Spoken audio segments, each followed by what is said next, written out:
General जो शुरू का जो रूटीन है ना, पहला वाला तो अपन जैसे स्लोगन के हिसाब से ही चलाएंगे, दैनिक दिनचर्या कैसी होगी।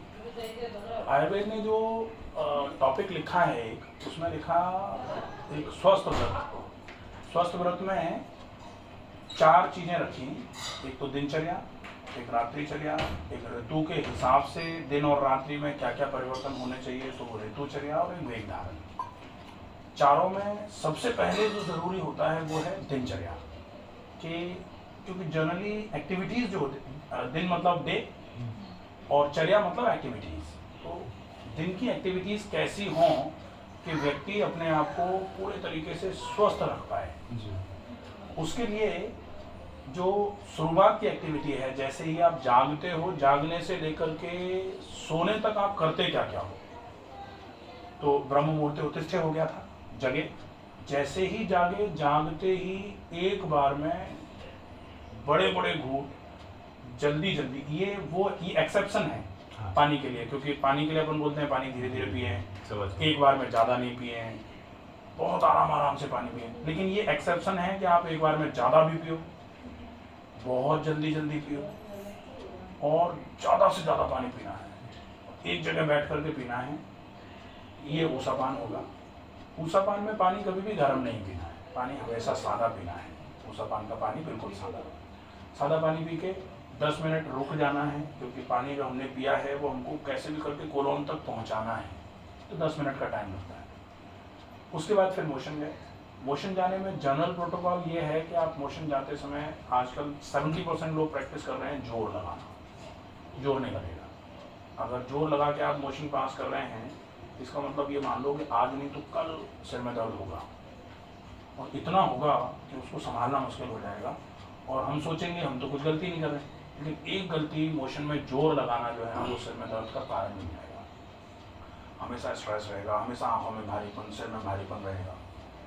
ये जो है ना, ये जोर नहीं लगाना है। अब हम फ्रेश हो लिए, हाथ मुँह धोया, मंजन किया। मंजन करने के बाद फिर हमने ऑयल कूलिंग कर ली, गर्म पानी से गरारे कर लिए, फिर हमने नस से कर लिया।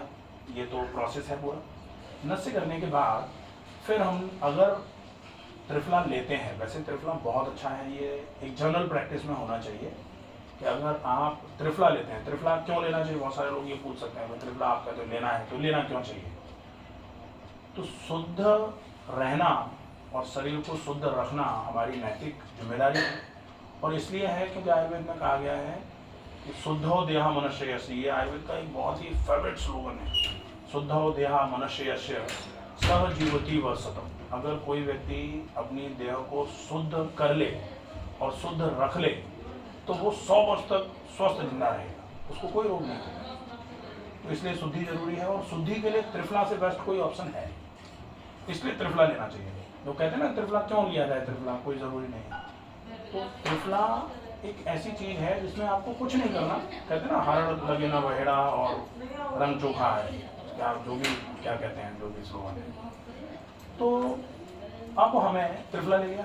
त्रिफला लेने का बेस्ट तरीका होता है, त्रिफला को रात को मिट्टी के बर्तन में भिगोया, सवेरे सवेरे उसको अच्छे से चलाया, पानी को छाना और वो पानी पी लिया।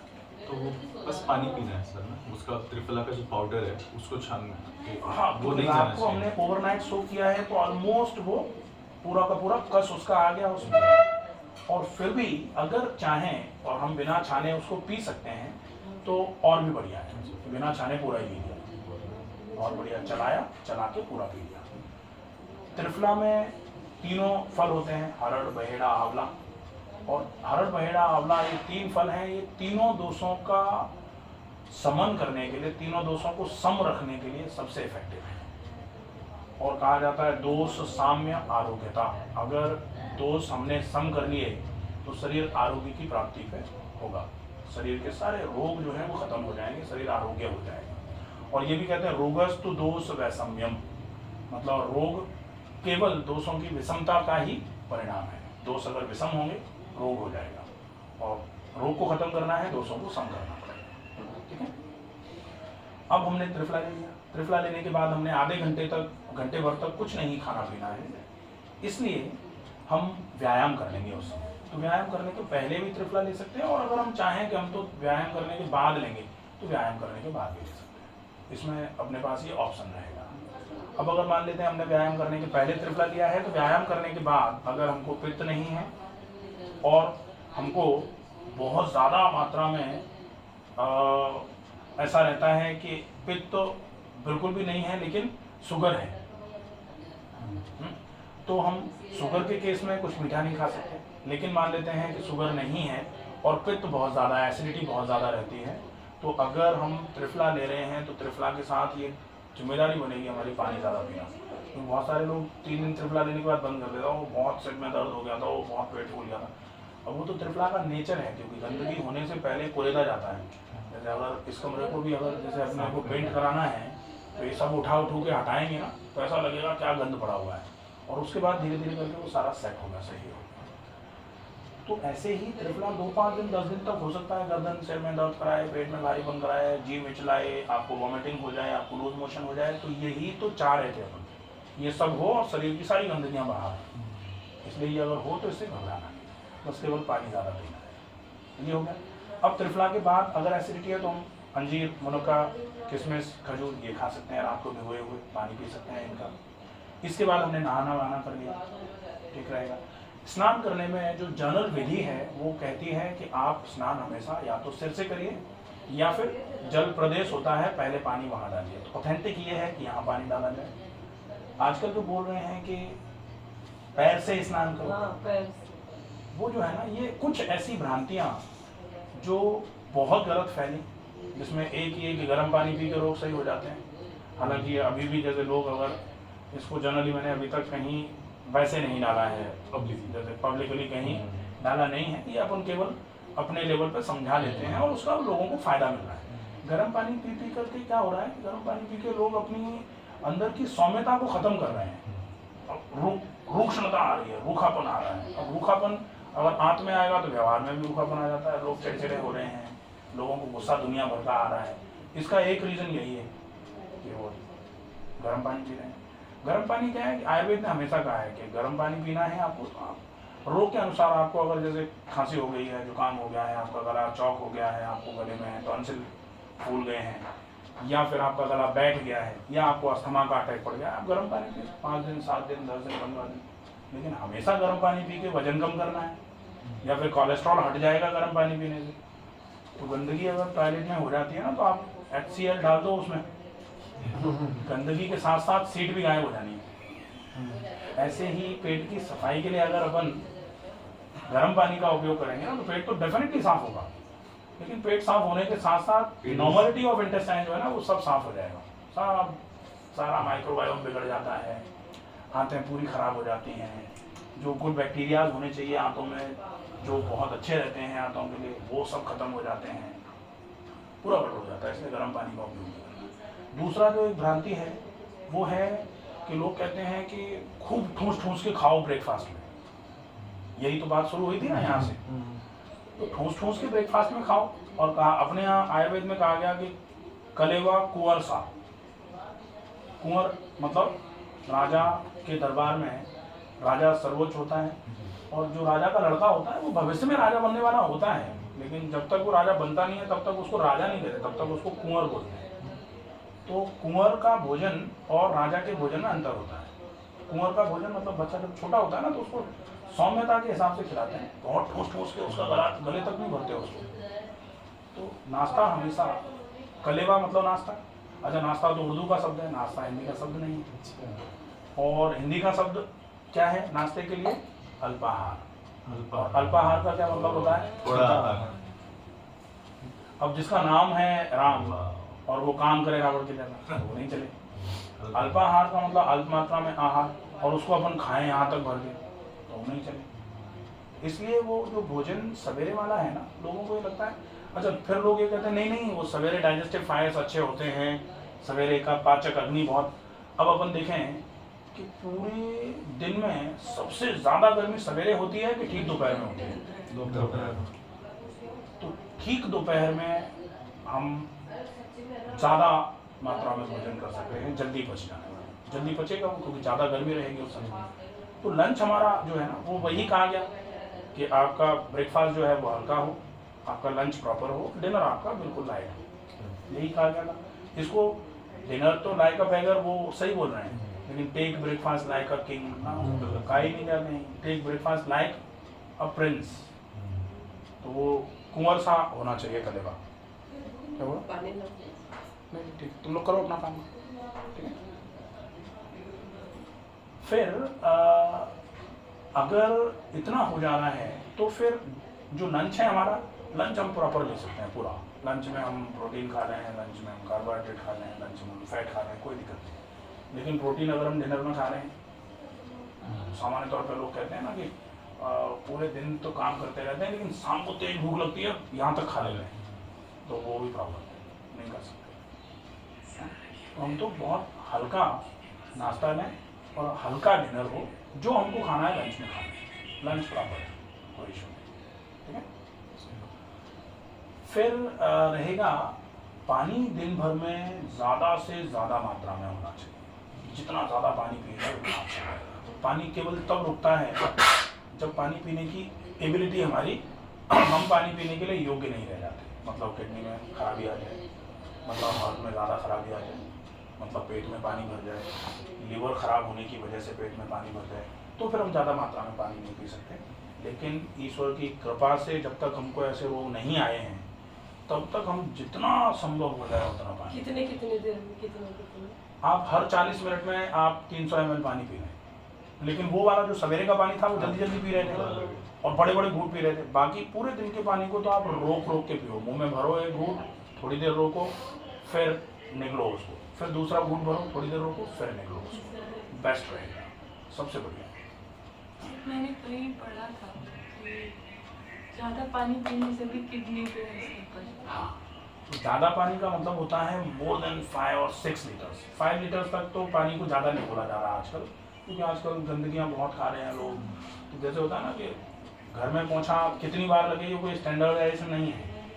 गंदगी बच्चे ज़्यादा फैला रहे हैं तो 2 बार भी लग जाए, और बच्चे बहुत उद्दंडी प्रकार के हैं कि वो 2 बार फैलाने के बाद भी तीसरी बार पूरा फैला देते हैं, तो फिर 3 बार भी पोंछा लग सकता है। लेकिन अगर पूरे दिन ही एक आदमी पोंछा लगाया जा रहा है 24 घंटे में 24 बार, तो वो थोड़ा हो सकता है कि वो टायर को घिस दे।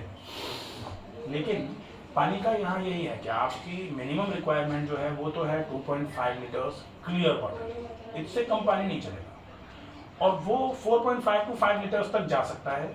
वो डिपेंड करेगा कि आपकी प्रॉब्लम कैसी है, आपके इंटेस्टाइन्स कैसी हैं, आपके लीवर पे क्या प्रॉब्लम है, आपको डिहाइड्रेशन कब से आपने बना के रखा हो। बहुत सारे लोग ऐसे आते हैं जो बिल्कुल ही रूखी स्किन होती है उनकी, ऐसे करके हाथ चला दो ना तो लाइनें बन जाएं जिनके हाथ पे। ऐसे लोग बहुत डिहाइड्रेटेड होते हैं। वो डिहाइड्रेशन का मतलब है कि उसको आप रिवाइव करो, तो डिहाइड्रेशन नहीं होना चाहिए। अब बहुत ज़रूरी है कि आप कैसे भी करके जो आपने खाया है या जो आपने पानी पिया है उसको आप पूरे शरीर में फैलाओ। पूरे शरीर में फैलाने के लिए बहुत आवश्यक होता है व्यायाम। तो व्यायाम आपने सवेरे व्यायाम कुछ ऐसा जो पसीना निकाल दे, और दूसरे नंबर पर प्राणायाम। प्राणायाम में अनुलोम विलोम प्राणायाम और डीप ब्रीथिंग। अगर ये हो जाती है ऑलमोस्ट ये हमारा दिन का पूरा रूटीन हो जाता है। खाने में जब भी हम खाना खाने बैठेंगे तो बेसिक कुछ चीज़ें हैं जिनको ध्यान में रखना है। एक तो हम बात करते हुए खाना ना खाएं, दूसरा हम खाने को बहुत चबा के खाएं, तीसरा हम खाने के 40 मिनट पहले 40 मिनट बाद तक पानी ना पिएं, और खाते समय भी पानी ना पिएं। और ये कहते हैं भोजनांते विषम वारी, भोजन के अंत में अगर पानी पी लिया ना तो वो जहर पीने के बराबर है। और भोजनांते अमृतम तक्रम, भोजन के अंत में अगर तक्र पीते हैं, छाछ पीते हैं पतली वाली, तो अमृत तुल्य मानी जाती है, बहुत इफेक्टिव है। अगर किसी को जुकाम अस्थमा की समस्या नहीं है तो दोपहर के खाने के साथ छाछ का उपयोग जरूर किया जाए। सर एक चीज़ होता है, आपने बोला कि खाने से आधे घंटे 40 मिनट पहले तक पानी नहीं पीना है। हाँ, ये मतलब ये क्यों? ये इसलिए क्योंकि अगर हमने खाने की तैयारी है हमारी, जैसे 12 बजे हमको लंच लेना है, अब हमने लंच लेने के 5 मिनट पहले पानी पी लिया, तो पानी क्या होगा? पानी पिया, अमाशय में पहुंचा, अमाशय में तैयारियां थी, खाना आ रहा है, तो डाइजेस्टिव जूसेस सारी चीज़ें उस हिसाब से बिल्कुल अटैक करने के मोड में थी। अब पानी पहुंच गया, ठंडा कर जैसे ही पानी पहुंचा तो वो पूरा का पूरा मीडियम जो खाने के लिए तैयार था वो पानी में धुल करके नीचे चला गया। वो गड़बड़ हो गया, इसलिए खाने के तुरंत पहले पानी नहीं पीना चाहिए। अब खाना हमने खाया था बढ़िया आराम से, हमने चबा के खाया सब कुछ करा, लेकिन खाते ही हमने पानी पी लिया। अब जैसे ही हमने खाना खाते ही पानी पी लिया, पानी पिया, पानी पीते ही वो सारी खिचड़ी, जैसे खिचड़ी बनने को ही तैयार थी, सीटी आने वाली थी, या सीटी नहीं, हम तो पतीले में बना रहे थे, बिल्कुल उबलने ही वाली थी, उसमें 1 लीटर पानी मिला दिया, तो बेकार हो गया सारा। फिर आप दोबारा उसमें उबाल आएगा, तब तक का वेट करो, उबाल जैसे ही आया फिर पानी मिला दो, तो बचेगा ही नहीं। अब खाना खाते ही पानी पी लिया, अब पानी पी के जैसे तैसे करके पेट ने थोड़ी कोशिश करी आधे पौन घंटे में कि चलो फिर से पेट को गर्म तासीर मिली, और आधे घंटे बाद फिर पानी पी लिया, तो फिर वो धीरे धीरे करके अपच हो जाती है, खाना पचता ही नहीं है। और अगर अपच होगी तो अजीर्ण होगा, खाना सड़ेगा, अगर डाइजेशन नहीं होगा तो फर्मेंटेशन होगा, और फर्मेंटेशन होगा तो एब्जॉर्प्शन रुक जाएगा, खाना रुक गया, फिर वो एब्जॉर्ब नहीं होगा। और अनएब्जॉर्ब्ड फूड तब तक नहीं निकलेगा जब तक उसको ऊपर का प्रेशर नहीं मिलेगा, प्रेशर मिल नहीं पाएगा तो अनएब्जॉर्ब निकलता नहीं, तो वो निकलेगा नहीं तो डेफिनेटली और आंतों में जाके सड़ेगा, विलाइज में जाके सड़ते सड़ते सड़ते सड़ते आंतों की दीवारों को ऐसा खा जाता है कि सबकी आंतों में सूजन है। थोड़ा नाभि के आसपास ऐसे करके दबाओ ना, बिना बिना दर्द, और वो सबको हो रहा है। 50-60% लोग तो ये मान लो अमीबाइसिस से ग्रसित हैं, क्योंकि सड़ता है आंतों में सड़ता है, तो एक कॉमन अमीबा एंटामीबा हिस्टोलिटिका वो इन्फेक्शन कर देता है आंतों में सूजन कर देता है, आंतें सूजी पड़ी रहती है, नुकसान रहते हैं ना। तो खाना मैं खाते हैं, खाना खाते हैं तो मेरा अटकने लगता है। हाँ, मतलब जब और खाए नहीं वाला कि अटकने लगता है। वो अटकने का मतलब क्या होता है, पानी पीते हैं, वो गड़बड़ कहाँ आ रही है, कहा जाता है eat your liquids and drink your solids. तो आप इतना चबा के खाओ कि आपका सलाइवा इतना निकले खाने के साथ कि बिल्कुल बोलस लिक्विड हो जाए, कभी नहीं अटकेगा। अटकता कब है, जब हमने बिना चबाए बिना सलाइवा के उसको निगलने की कोशिश करी, फिर पानी के साथ उसको भेज तो दिया, फिर घबराहट जल्दी निकल। बहुत चबा के खाइए। तो इसीलिए बोलते हैं कि खाने को पीने लायक बनाइए पहले और फिर उसको निगलिए। पीने लायक बनाने के लिए कम से कम 40-50 बार चबाइए, बहुत कम बोल रहा हूँ। कहते हैं ना 32 बार चबाओ, वो है ही नहीं, मतलब ही नहीं। अब तो कम से कम 60 बार चबाना चाहिए, और पॉसिबल हो जाए अगर अटकता ही है तो आप तो 100 बार चबा। अगर 100 बार चबाओ, 15 दिन तक चबाना, आपके पित्त की प्रॉब्लम और आपका ये अटकना उठना तो खत्म ही हो जाएगा, बिल्कुल रहेगा ही नहीं।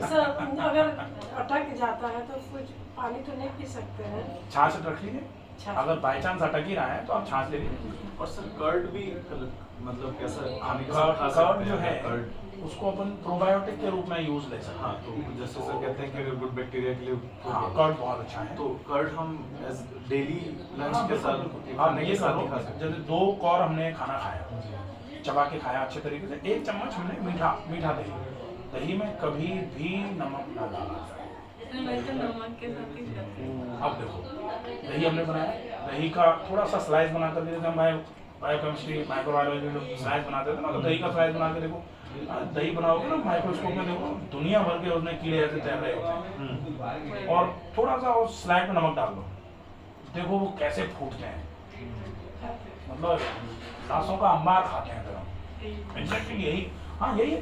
रायता माइक्रोस्कोप में देखो ना पता चलेगा। रायता में तो नमक पड़ता है, रायता में नमक डाल देते हैं, ये तो फिर रायते को बिल्कुल बेकार कर दिया ये। दही वाला। हाँ, सर तो चीनी डालेंगे तो शुगर हो जाएगी, नहीं शुगर फ्री नहीं डालेंगे। होगी। आप मिश्री डालो, कम क्वांटिटी में मिश्री रखो, कम नहीं तो और नहीं भी डालते हो तो चलेगा। कहते हैं कि आप अगर गुड बैक्टीरियाज को बढ़ाना चाह रहे हो तो आप दही में थोड़ा सा मीठा डाल दो, देखो उनकी पार्टी होगा, मजा आ गया मीठा, क्योंकि बैक्टीरियाज हैं, वो बैक्टीरियाज हैं तो उनको भी तो भोजन मिल रहा है, हाँ हाँ तो मीठा कुछ तो उनके लिए हम भोजन है। जैसे ही उनको मीठा मिलता है ना, वो तुरंत बड़े हो जाते हैं, बॉडी के लिए फायदेमंद है, और जैसे ही नमक मिलता है फूट जाते हैं, बेचारे मर जाते सर हैं। तो चीनी मतलब चीनी मिश्री गुड़ कुछ भी चलेगा? हाँ, मिश्री बेस्ट है, गुड़ भी चलेगा निश्चित ही। चीनी अब मिलाना चालू कर, अब तो लोग चरणामृत जो बनाते हैं ना, उसमें भी गुड़ चीनी मिला देते हैं, क्योंकि तो चीनी ये का मिश्री और चीनी में क्या डिफरेंस है? प्रोसेसिंग का डिफरेंस है। आप जब मिश्री बनाते हैं तो बनते तो सब कुछ गन्ने से ही है, तो गन्ने का ओवर प्रोसेसिंग जो होती है, और प्रोसेसिंग में जो चीज़ें मेथड जो यूज में लिया जाता है, सबसे गंदा वाला जो है ना वो चीनी में लिया जाता है। सबसे बढ़िया वाला होता है राव, जिसको हम लिक्विड गन्ना का जूस बोलते हैं, थोड़ा थिक होता है। उसके बाद फिर होता है गुड़, उसके बाद होती है गुड़िया शक्कर, उसके बाद होती है मिश्री और उसके बाद होता है जी तो which means सर अगर गुड़ है तो गुड़ इज बेस्ट है, बेस्ट है। गुड़ बेस्ट। मिश्री की तासीर और गुड़ की तासीर में क्या है, गुड़ की तासीर वैसे लोग कहते हैं गर्म है लेकिन गुड़ की तासीर सम होती है। आप गुड़ को गर्म पानी के साथ लेंगे या गर्म दूध के साथ लेंगे गर्मी करेगा। आप गुड़ को ठंडे पानी के साथ ले लो डेफिनेटली गुड़ ठंडा तो करेगा। मतलब सर गुड़ है हमारे तो वहाँ it's तो always लोग best। गर्मी के मौसम में गुड़ के साथ पानी पीते थे। बहुत बढ़िया ठंडे पानी के साथ, हाँ ठंडे पानी मतलब घड़े के पानी के साथ आप गुड़ के साथ पानी पियो, आप देखो कितनी अच्छी एनर्जी मिलती हमारे है। वहाँ देते हैं ना पानी बहुत बहुत बढ़िया लगता है, बहुत ही अच्छा है। मीठा पानी। सर एक और वो क्वेश्चन कि जैसे आपने एक बार आपने कहा था सर कि जैसे रोटी या चावल जो है मतलब अगर आप छोड़ सकते हो, अगर आप मतलब उसके ऐसा बॉडी को कोई नीड है, ऐसी कोई पॉइंट ही नहीं है मतलब which is रोटी एंड चावल, तो रोटी चावल क्यों नहीं, मतलब ऐसा नहीं है कि उसके बिना नहीं होगा, ऐसी कोई सीन नहीं है। अगर हम फ्रूट्स मतलब सब्जी रोटी चावल हटा के भी नॉर्मल अपना ये खा सकते हैं तो उसमें कोई ये नहीं है। तो मेरा ये क्वेश्चन है सर कि कार्बोहाइड्रेट का फिर मेजर सोर्स मतलब वो कैसे कंपनसेट होता है या बॉडी में उसकी नीड नहीं होती? कार्बोहाइड्रेट की नीड क्या है, एनर्जी, केवल एनर्जी। जी बॉडी में कार्बोहाइड्रेट का और कोई फंक्शन नहीं है। अगर आप काम नहीं कर रहे तो कार्बोहाइड्रेट की जरूरत नहीं है। अच्छा। अब काम नहीं कर रहे तो कार्बोहाइड्रेट की जरूरत नहीं है, लेकिन आप देख रहे हैं क्योंकि काम का मतलब जो कर्मेंद्रियां हैं वो कौन सी हैं, हाथ पैर आँख नाक और ये आँख नाक कान मुंह और एनस, ये जो है ना ये बेसिक कर्मेंद्रियां मानी जाती हैं जो कर्म करती हैं। जो ज्ञान देती हैं वो ये हैं कान आँख नाक जीवा और त्वचा। और अब जो कर्म जो करती हैं वो कौन सी हैं, वो हैं मुंह एनस दोनों हाथ दोनों पैर और एक जेनेटल ऑर्गन्स, ये कर्मेंद्रियां होते हैं, ये कर्म करते हैं। अब ये थोड़ा बहुत काम तो हम लोग करते ही हैं, जैसे हमारा हार्ट चल रहा है, हमारे लंग्स काम कर रहे हैं, हमारी किडनी लगातार काम कर रही है, तो इसके लिए भी ग्लूकोज की ज़रूरत पड़ती है। अब ये एसेंशियल अमाउंट ऑफ ग्लूकोज है, इतना आपको लेना पड़ेगा। इतना अगर हम ले रहे हैं तो बाकी का जैसे मसल का काम है, रिजनरेशन रिपेयर का काम वो प्रोटीन का है, वो कार्बोहाइड्रेट करा ही नहीं सकता। जो स्नेहन कराना है, चिकनाई है, वो सब फैट का काम है। हार्मोन की सिंथेसिस है, ये फैट का काम है, तो उसके लिए फैट की रिक्वायरमेंट है। तो कार्बोहाइड्रेट की रिक्वायरमेंट हम कितना काम कर रहे हैं उसके ऊपर डिपेंड करती है।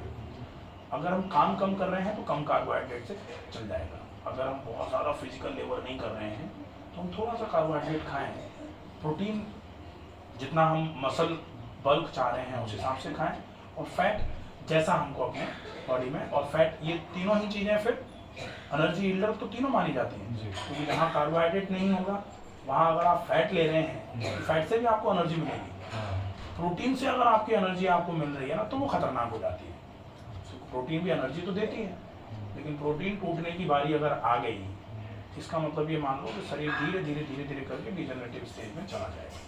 मतलब प्रोटीन और फैट की मैटर मतलब परसेंटेज बॉडी में रहना चाहिए। प्रोटीन मसल के लिए ज़रूरी है, रिजनरेशन रिपेयर के लिए ज़रूरी है, लेकिन प्रोटीन आपकी बॉडी को आपकी बेसिक रिक्वायरमेंट जो है एनर्जी की वो पूरी करवाना अगर चालू करेगी ना तो सब रिजनरेशन रिपेयर खराब हो जाएगा। प्रोटीन का काम है body building, protein building material है, ना कि आपको एनर्जी देने का काम करे। इसीलिए बोलते हैं कि जब आप फास्ट करते हो तो ग्लूकोज खत्म हो जाए, कार्बोहाइड्रेट पूरा खत्म हो जाए, ग्लूकोज ग्लाइकोजन, उसके बाद फिर फैट कम हो जाए, फैट खत्म हो जाए, जैसे ही प्रोटीन टूटना चालू होता है तब बोलते हैं ना कीटोन्स बनना चालू हो गए। जैसे अन्ना हजारे जी ने या जो अनशन करते हैं ना उन लोगों को बोलते हैं ना कि अब प्रोटीन टूटना चालू होगी, अब इनका उपवास तोड़वाओ, अब गवर्नमेंट को कहो जल्दी से बात मान ले, नहीं तो दिक्कत आ जाएगी। तो वो प्रोटीन टूटती है, प्रोटीन टूट करके अगर एनर्जी देती है ना तो वो नुकसान होगा। इसलिए प्रोटीन को आप अपने काम की ऊर्जा को पूरा करने के लिए स्रोत के रूप में नहीं ले सकते। वो फैट से भी फैट से चलेगा, फैट चलेगा, क्योंकि फैट जो है, फैट टूट करके नॉन कार्बोहाइड्रेट सब्सटेंसेस जो है ना वो कार्बोहाइड्रेट में कन्वर्ट होंगे पहले, और फिर आपको एनर्जी मिलना चालू हो जाएगी। लेकिन वो कब होगी, जब पहले फैट स्टोर होगा। अब जब ग्लूकोज नहीं मिलेगा उसको तब फिर फैट टूटेगा, तब फिर फैट टूट करके पहले कार्बोहाइड्रेट में कन्वर्ट होगा, फिर कार्बोहाइड्रेट जो है ना वो ग्लूकोनियोजेनेसिस के थ्रू फिर चलेगा, फिर वो आपको ऊर्जा देगा। सर तो पतले लोगों को कार्ब्स थोड़ा लेना चाहिए, पतले लोग जो है अगर काम बहुत कर रहे हैं तो उनको बहुत कार्ब लेना चाहिए। और जैसे मान लीजिए कंप्यूटर पर बैठ के काम करते हैं तो पतले लोग जो कंप्यूटर पर बैठ के काम करते हैं उनको उसी हिसाब से उनको प्रोटीन ज़्यादा लेना चाहिए। अगर प्रोटीन ज़्यादा लेंगे क्योंकि कार्बोहाइड्रेट से जो वजन बढ़ा रहे हैं, बहुत सारे लोग कहते हैं ना केला खाओ, वो तो केला खा के जो वजन बढ़ा रहे हैं, केला खा के तो लिवर और मसल पे बेसिकली बल्क बढ़ेगा ना कि आपकी मसल मास बढ़ेगा। केला खा के मसल मास नहीं बढ़ सकता। अच्छा, एक मिनट इसमें दूध केला का हाँ, बनाना चाहिए। जनरली लोग क्या कहते हैं कि जैसे कोई भी व्यक्ति जब कहता है ना कि वजन बढ़ाना है तो सबसे पहला जो नुस्खा निकल के आता है तुरंत ही तो यही होता है कि केले को शहद के साथ खा लो, दूध में घोल के केला शेक बना के पी लो, उससे वजन बढ़ जाएगा। लेकिन अगर वजन कम है तो वजन कम होने के रीजंस तो दुनिया भर के होते हैं। अब वजन कम होने का रीज़न अगर हाइपरथायरॉयड है तो आप खाते रहो दूध केला, कुछ नहीं। वजन कम होने का रीज़न अगर मान लेते हैं पित्त है, कहा जाता ना क्रोध पित्त निज छाती जारा, अगर गुस्सा किसी को आता है और पित्त रहता है मर जाए केला खा खा के, उसका वजन नहीं बढ़ेगा मेरा तो होता है, मेरे तो ऐसे वजन बढ़ गया। केले से। नहीं गुस्सा भी आता है, वजन भी बढ़ता है। गुस्सा भी आता है, वजन भी बढ़ता है। उसका एक जो अपन सोच सकते हैं कि गुस्सा आ रहा है वजन भी बढ़ रहा है, दोनों चीज़ें हो रही हैं। तो सामान्य तौर पे क्या होता है कि अगर एंगर जनरेट हो रहा है, क्रोध जनरेट हो रहा है तो क्रोध की वजह से गर्मी हो रही है, गर्मी हो रही है तो निश्चित ही शरीर अंदर से गलेगा गर्मी में, तो वजन इसीलिए बोलते हैं कि चिंता जो होती है ना, चिंता आपके शरीर को खा जाती है। कहते हैं ना चिंता मत करो, चिंता बहुत खराब है। चिंता चिता संप्रोक्त बिंदु मात्र विशेष, चिंता और चिता बिंदु मात्र का अंतर नहीं होता। और सजीवम दहते चिंता निर्जीवम दहते चिता, सजीव आदमी को ठीक उसी प्रकार चिंता खाती है जिस प्रकार मुर्दा को चिता खा जाती है। तो इतना खराब है। लेकिन अगर इसके बाद वजन बढ़ रहा है तो डेफिनेटली कहीं ना कहीं स्ट्रेस ईटिंग हो रही है। स्ट्रेस ईटिंग हो रही है मतलब तनाव में है, लेकिन तनाव को पूरा करने के लिए क्या कर रहे हैं, बहुत खा लेते हैं। तो वो बहुत खा रहे हैं, उस बहुत खाने की वजह से आपका जो वजन कम हो रहा था वो कम होने की बजाय वो कम तो हो ही नहीं रहा, कंपनसेटरी बढ़ रहा है। तो क्योंकि खाना अगर ज़्यादा आ रहा है तो बॉडी थोड़ी जान रही है कि चिंता में खाया है कैसे खाया, ज़्यादा आया है तो फिर तो ज़्यादा के हिसाब से चलेगा। सर रोटी में गेहूं में ऐसा कुछ हम मिला सकते हैं क्या, मतलब अगर एलिमिनेट नहीं कर रहे हैं हाँ, तो क्या अगर मिला गेहूँ सकते हैं? बिल्कुल पूरा ख़त्म नहीं करना है तो गेहूँ में जौ मिला दिया, जौ ज्वार मिला दिया, चाहे तो थोड़ा सा मूंग और चना मिला दिया। अगर हम बहुत एक्सरसाइज करते हैं तो प्रोटीन मिलाते ही एक्सरसाइज आ जाएगी, तो प्रोटीन मिलाई तो एक्सरसाइज कंपलसरी हो जाएगी। तो गेहूँ, जौ, ज्वार, चना और मूंग, ये 5 चीज़ें मिलवा लेंगे। सर बीजड़ क्या होता है? बीजड़ मतलब मल्टीग्रेन, ग्रेन्स 4-5 मिला करके आटा बना के ये आटे में जौ चना और मूंग मिला दिया, हाँ, पीस के साथ पीस के मिला के रख दिया या सारी चीज़ें मिला करके भिजवा दिया, देखिए बात अच्छा रहेगा। ये बेसिक हैं। तो कितना अगर गेहूँ होना चाहिए, कितना चना होना चाहिए? आप गेहूँ और जौ को बराबर रख लीजिए, ज्वार को आधा रख लीजिए या फिर गेहूँ जौ ज्वार तीनों बराबर रख लीजिए, और चना और मूंग जो है ना वो आप तीनों की जो क्वांटिटी है उसका आप लगभग 1/4 रख लीजिए।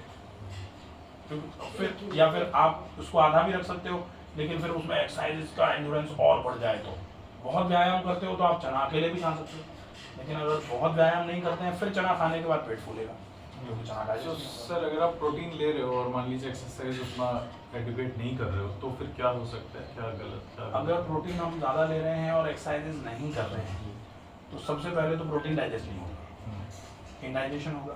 इंडाइजेशन होगा तो फिर पेट फूलेगा, पेट में दर्द आ जाएगा, आपका खाने का मन नहीं करेगा, चीज़ों को धीरे धीरे करके तबीयत धीरे धीरे करके ख़राब होगी।